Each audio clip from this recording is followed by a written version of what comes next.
Right, folks, you know I like to read you the comments, don't you? I've got three, and I love them all for varying reasons. I would suggest the third one's the one that's worth waiting for. One's about sport, about horse racing. One is about Hugh Edwards. Well, I don't know that it is really, I think it's more about me. And one is about a chip shop I reviewed a few months ago. I think they're brilliant, these. Let me read these to you. They're crackerjacks, these, honestly. You'll like these. Well, I liked them anyway. And it's weird they came one after the other. Really strange. Gentleman called Derek messaging, Derek Brown. He said, be clever. If you lose your money to these people, he means these people that give tips online and charge you for them. Research them, find out where they live, and let them know you know where they live. And you will get your money back. Carl Harris, he said, returned me £400, and a Newmarket tipster returned me £180 once. I made it real. Now, I don't think he meant from that he was threatening them as in a nasty way heavy-handed, although he might have meant that. I think he was saying he realised he'd been ripped off, that these were con merchants, and he knew where they lived, and he was prepared to go around and knock on the door and get his money back that way.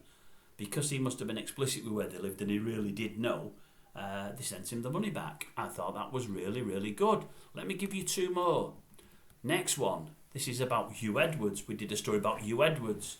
It was in the press about a week ago now that Hugh was in, I think he was in the toilet of the Ivy in that there London a few months ago now with a young, I think he was a 27, 28-year-old who was on his second date with. He was a gentleman. He was on a date with him. They're in the toilets. Well, this guy's gone in the toilets. He's having the old Jimmy Riddle at the old stone there, you know, at the old trough. Hugh Edwards comes in next to him, sees what he's doing, grabs hold of his you-know-what and starts, I was going to say voluntary hand movements backwards and forwards. This fella says, what are you doing? He says, what do you think I'm doing? He said, you can't do that in here. Anyone could walk in. Hugh said, I love the danger. That was the story. It was in all the newspapers. I just reported it. This gentleman, Paul Mackenzie, probably not his real name, said, did you enjoy watching through the glory hole? Did you have a little rub out yourself? I wasn't there. Glory hole, I don't know what glory hole is. I don't know what that is. Did I watch it through? That means nothing to me. It's a bit of Vienna for me, that. I don't know what you're on about. Rub out myself. Well, I've not done any writing, any drawing, and I never carry around a rubber anyway. I work in pencil. Don't know what you're on about, Paul. You've lost me on that one. This was the best of the lot for me. I love this. And I'll tell you in a minute why I loved it. Let me read it to you first. It's a bit longer. And I will explain why I loved it. I did a review on a chip shop about 12 months ago now. The channel weren't that old at the time.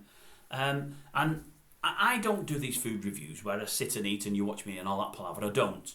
But I've done about 5 chip shops now. I'm going to do more chip shops and pie shops over the period and whatever else. They don't get heavily watched because nobody knows who I am. Nobody knows I'm there. And because I'm not eating live or walking around with a camera, I'm never going to do that. But if I get some good service and I like something, I tell people. If I dislike something, I tell people. If I eat anything I like, I tell people. And that's what I do. This was one of the first I did. It was a chip shop in Wigan. I think it was called Pepper Lane. And I've been many times in the past over the years. I mean, Wigan's only 10 miles from here or something like that. It used to be a fantastic chip shop. Absolutely fantastic. I used to love going there. Never been the cheapest in the world, but I think it's in Standish in Wigan. And Standish is a bit more upper class than some areas of Wigan. And it was a little bit dearer than others, but only a little bit. I went in, as I say, about a year ago now and was absolutely shocked. The reason I was shocked is, number one, the quality of the food wasn't as good as it used to be. And number two, they offered a small portion and a large portion. I nearly died. I think the small portion was £3.20. The large portion was £4 if memory serves. Or the small might have been £4 and the large even more, but I think it was £3.20. It's on the video. I'm not going to rewatch it. It was a good few months ago. I think the small portion was £3.20 and the large was £4. So I thought, begrudgingly, I got the small. I thought, I can't pay £4 for a bag of chips on their own. And they deliver them in these plastic things anyway, so there's not many in there. It's not like the old days where they're wrapped in paper and the old newspaper and you get a proper portion. But I thought, although it was small, it must have meant a regular portion, medium. I thought, I won't get a small portion, not for £3.20. I think I got a spud and a half's worth. I looked at them when I went outside and I thought, that's all I'm getting for £3.20. I couldn't believe it. As they give them out to me, I was wrapping up, I thought, I want to say, oh no, it doesn't matter, I'm alright. I'll leave it. But even me, who's not afraid of anything and anybody, thought, no, I'll just take them, I'll just swallow them, I was going to swallow them, I was going to eat them. I thought, they're normally brilliant for me, so anyway, So that was the top hat on it, the fact that they weren't that nice, or they weren't as nice as they used to be. Anyway, this is the story from Foodie Y5T. That's important to tell you that. Foodie Y5T. And I'll explain why in a moment. This is why you never got a reply. He's getting one now, really, so it's better than a reply. But this video tells you why he's not getting. He wanted a type reply and he's not getting one. So he's got more than that. But I wouldn't do anyone the what's it of typing a reply back when I seen who and what he was. He says this guy needs to fact check before opening his mouth. That's me, by the way. Potatoes vary in price, and last year they went up to £26 to £28 per bag. Chippies don't use white potatoes from Costco, mate. Okay. I am going to explain this to you in simple terms so that you have got a chance of understanding costing. So, £3 for small chips. They were more than that, I think. 60p goes on VAT, so we're now down to £2.40. The salt, vinegar, the tray and the paper they are wrapped in also cost money. So take off 20p. Salt and vinegar. Can you quantify a price for salt and vinegar? Maybe you can, I don't know. So now we're down to £2.20. What about the guy that's paid to lift the sack of spuds in a rumbler and eye them? What about the water that's used to fill the barrels in which they go into? Oh, and then the range, which uses gas to cook them with electricity, for the lights to be on. I read that wrong, but that's how he's written it. So he's saying, what about the range and which uses gas to cook them? And what about the lights that have to be on the place so people can see what they're doing? And what about the oil that is used to cook them? Well, that's another thing. I think it was oil. Should be beef dripping, man. It's a proper old-fashioned chippy. I'd expect beef dripping, mate, for all its dearer. It might have been dripping, but I think it was oil. Anyway, that's by the by. Then we don't just chuck them at you over the range for you to pick off the floor. A paid staff serves you with them. The building in which you enter isn't free to us. That's also got rates, mortgages, etc. So before you rant on about how much you paid for a tray of chips, just so you can earn money from slating someone else's living, whilst hiding behind a computer, get your facts right.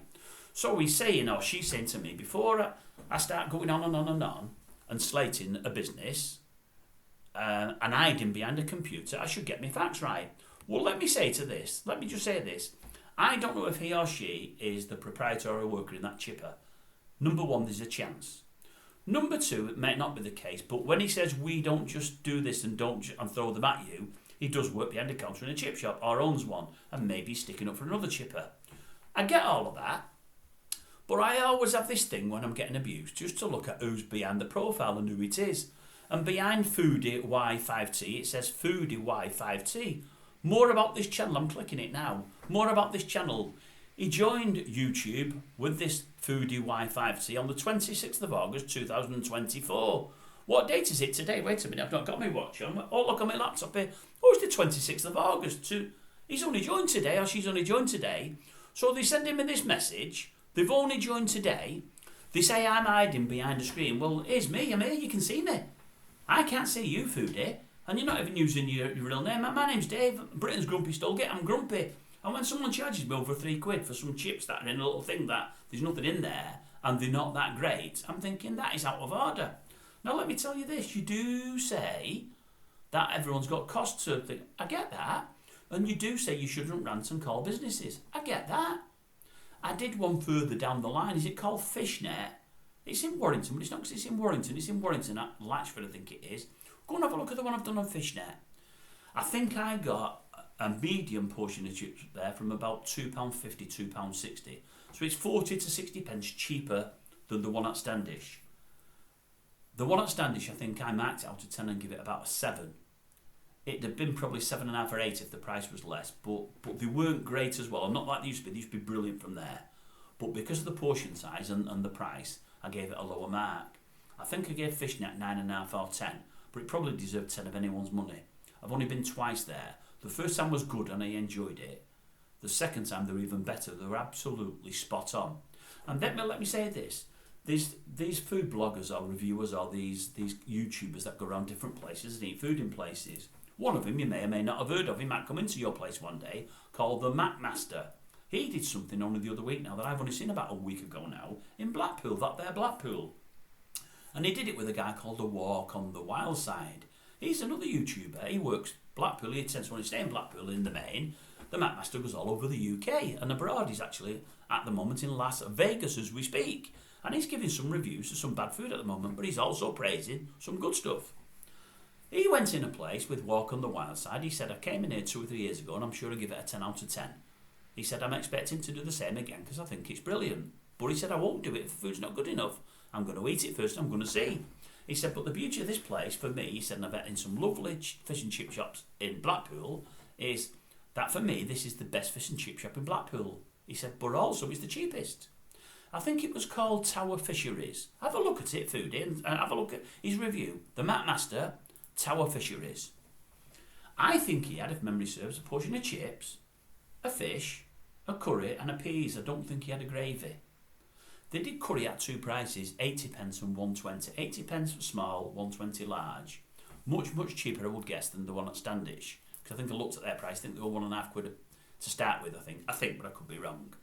The chips, if memory serves, and I could be wrong, you need to check this out yourself. I think a portion of chips was £1.50.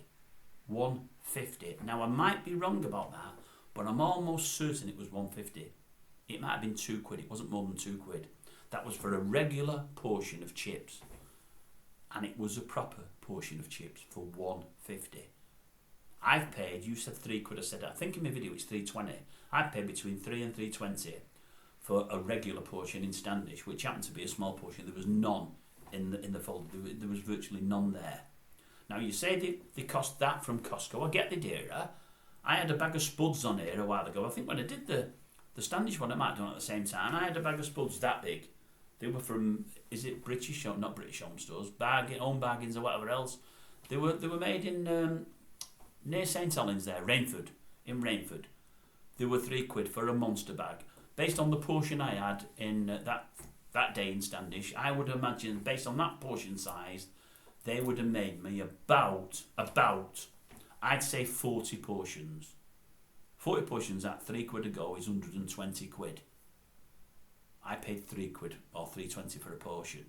The bag of spuds cost, I think it was £3, but it might have been £4. I think they were £4. So I think they were £4. Now I know obviously they've got to price them for salt and vinegar and paper, but come on. You can get a bag of spuds for £4 and they make great chips, I'm telling you that now, for £4 from Home Bargains. And I'm paying only £1 less for a portion of chips, and that bag would have done probably 40. Based on that portion size, they'd have at least done 30 guaranteed. So 30 at £3 is £90, and I'm buying that bag of spuds for between 3 and 4. Who's being had off there? I appreciate businesses have got to earn and got to work, and COVID has been awful for everybody. Lighting and heating and rates and rent awful for everybody. The country's absolutely knackered. But as I said when I did that video, I'm pretty sure I said it, it's a two-way thing this. You've got to help your local businesses, yes you have. But the businesses have got to be clever as well and not too greedy. I had somebody on the channel only about a week ago that's up to see that video because it's months old. And they said, I've been in there in the past. He said, it used to be brilliant, it's not as good anymore. He said, and I was really disappointed with what I had to pay. So it's not only me thinking that, although I know a lot of people will defend the place that go in there because it's the local chippy. And I get that. But I've got to say, number one, it isn't as good as it used to be. It wasn't the day I went. And number two, for what I got in this day and age, that was very, very dear. And that's just my opinion. But I stand by it. But as I say, go and look at the Fishnet review. I don't know anyone that works at Fishnet. I don't know the owner. I've not given it that rating and gone on about it because I know anybody has anything in it for me because there's nothing in it for me at all. But it was brilliant. Absolutely brilliant. Much better value than the one at Standish, and they were much nicer. So it's a win-win, isn't it? Anyway, I'll leave that with you. But no, put any comments you want in it, folks. You do know I respond to them. I always message back. And you do know that I never wipe a comment or stop anyone commenting.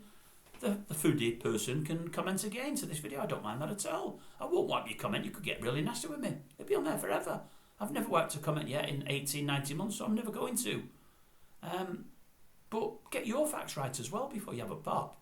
You know, get your facts right and do it on your original profile rather than one you've set up today. I don't need to know your proper name. I don't need to see your face. I'm not hiding behind anything. This is me. You can see me. I'll leave it at that. Okay?